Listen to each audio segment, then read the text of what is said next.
je continue à lire l'ouvrage d'Emmanuel Loyer, Lévi-Strauss, qui est assez passionnant, bon.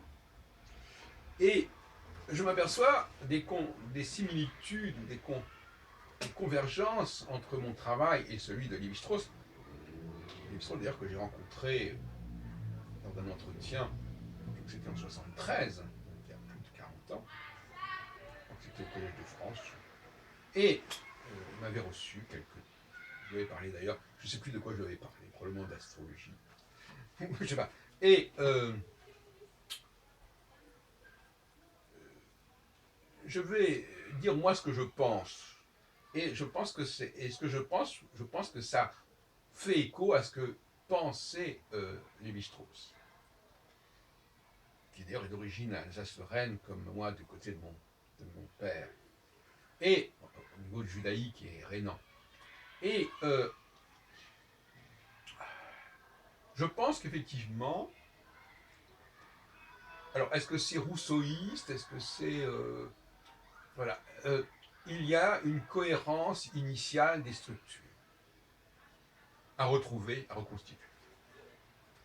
Donc, comme je l'ai dit dans notre causerie, je suis complètement opposé à la démarche marxiste, l'anthropologie marxiste, qui consiste à dire que les choses évoluent, que les langues évoluent, que les sociétés évoluent, et même qu'elles se développent, elles vont accoucher, enfin, c'est un peu le côté hegelien, n'est-ce pas, voilà, plus le temps passe et plus on arrive à maturité. Alors, cette maturité qui va sous-tendre en quelque sorte l'idée de progrès, si on peut dire. Plus on attend, plus on laisse les choses avancer, plus on progresse. Alors, moi, je ne suis pas du tout d'accord là-dessus, et je pense que je converge avec Lévi-Strauss, d'ailleurs, pour une raison très simple, c'est que j'ai été imprégné dans mon enfance, dans ma jeunesse, par ses travaux, plus ou moins, je suppose. Et, bon, même si c'est un peu subconscient.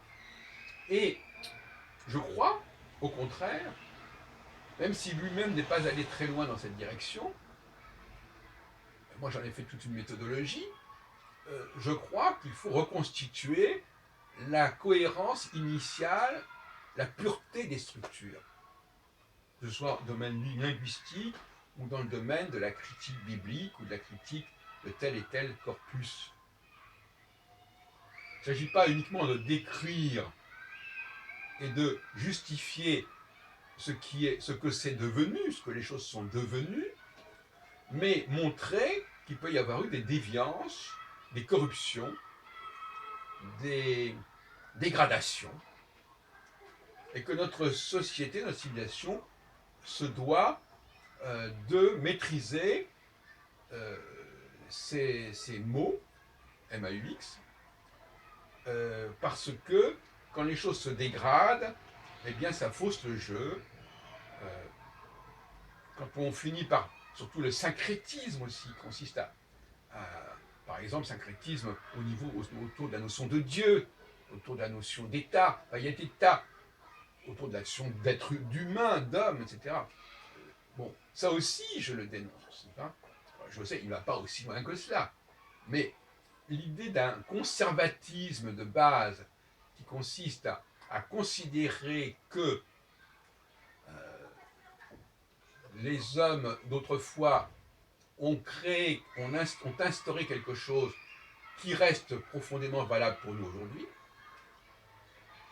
Et là, c'est là que j'ai introduit la notion de subconscience, c'est-à-dire que nos programmations actuelles sont tributaires de ce qui a été des cultures d'autrefois, qui sont passées progressivement du champ de la conscience au champ de la subconscience.